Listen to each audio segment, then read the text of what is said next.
Hi, this is Tim of the 1916 Company. Welcome and thanks for logging on. If you love this watch, email us at tmosso@the1916company.com for purchase and pricing details. Today, we discuss a watch launched in 2016, and while I've reviewed this model before, it's rare that I get to show it on its accessory strap. This is the Vacheron Constantin Overseas self-winding, part of the third generation Overseas collection. It's a steel watch that comes on a bracelet, but also includes a blue alligator leather strap and a blue rubber strap. So you've seen it here on the bracelet before. Now you can see it on the alligator leather. The watch is 41 millimeters in diameter and 11.3 millimeters thick, and then from lug tip to lug tip, just the case, 48.8 millimeters, and the strap is a proprietary junction, so I'm not going to give you a strap measurement because it really doesn't apply. There's no spring bar here. What's interesting is that the watch actually wears a little bit larger on the strap than it does on the bracelet. The bracelet doesn't have quite this degree of stiffness. I can't pull the strap straight down out of the lugs, whereas the bracelet is a little bit more flexible. So keep that in mind. This watch features a strap unbroken in that is going to be very stiff when it's new. As it breaks in and softens up, it'll be a lot easier to wear on a wrist my size. I would say you could wear this watch on a wrist of 15 centimeters circumference or larger. Now here is my wrist, 16 centimeters circumference, and the definitive down the barrel angle, proving that the lugs are not beyond the edge of my wrist. Over the top, you can still see they're inboard of the edge of my wrist. This angle does exaggerate the width of the watch. And right in profile, you can see, as any Vacheron should be, it will easily find sympathetic compatibility with a tight dress sleeve or a really tight-hauled cuff or exotic cuffs like French cuffs. So it'll slip underneath a dress sleeve and act as a dress watch, because just as every Marine is first and foremost a rifleman, regardless of his MOS, every Vacheron is first and foremost a dress watch, even if it's also a sports watch. Now we have here a buckle, double deployant.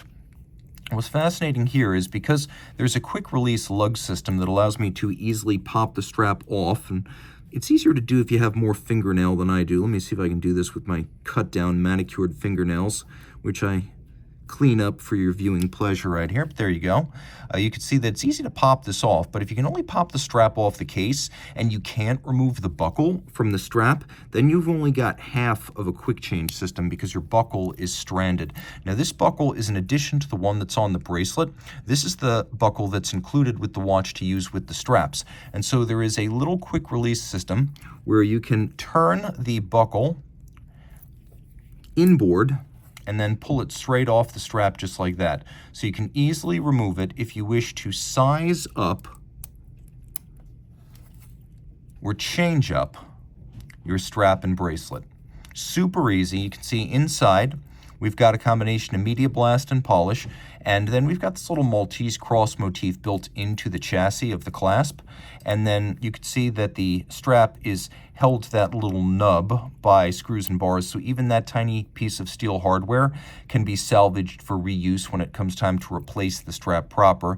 We have twin triggers, so this double deployant clasp can't pop open, and then we have this Maltese cross motif on the buckle itself. It is a recurring theme on the watch. You'll find it on the dial, you'll find it on the crown, you will find it on the case back, both on the case back itself and on the rotor. The case is nicely done. There's an expanding bevel over the lug hood, satination on the lug hoods here. The little plinth on top of the case sits beneath the bezel. You can see the bezel even has this Maltese cross motif. The recesses of the bezel are satinated, the outer face of the bezel polished, and then the plinth has a polished outer face, but it's satinated on its top right there. Now you can see that we have a screw down crown. The watch is 150 meters water resistant, which is superb for this class of watch.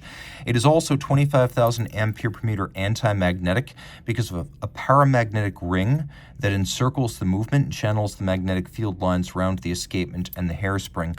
The dial is very similar to a famous blue chronometer, also made in Geneva, and I can confirm that they have similar origins. White gold hands, logo, and indices, so they will not tarnish, oxidize, or discolor over time. You could see luminescent, bright blue, plenty of luminescence on this sports watch. There is no hacking seconds feature, but the watch does feature a quick set date and a 4 Hz beat rate. There is a flange outboard against which you can read seconds as well as minutes. And then the dial base is a combination of polish, satination, and translucent blue lacquer. Turn it all over. Manufacturer caliber 5101. For the first time in the third generation, Vacheron's Overseas gained in-house calibers. So a couple of things. Third generation gave us our first overseas in-house calibers, display case backs, and Geneva hallmark Overseas. So it's on the movement, but it's also on the case, as since 2012, it's been the mark of excellence for the execution of a full watch. 22 karat mass. You can see this rotor, not 21, not 18, 22 karat, the most efficient and massive gold you'll see used on watch movements. Compass rose style, 4 distinct types of finish, maybe 5 depending on how you count the embellishments on this hand-finished compass rose rotor. 4 hertz beat rate, as I mentioned, automatic winding, twin barrels, 60 hours of power reserve, 5 position adjustment, which is the high horology and chronometer standard. It all pivots on 37 joules. You can see solarization on the barrel cover, stripes across the bridges, engine turning on the base plate. We have mirrored bevels on the edges of the bridges. All screw heads are black polished with chamfered slots in circumference. Where you see wheels, there is satination on the wheels and locating pegs that are used to place bridges on the main plate below. Those locating pegs are polished on their tops.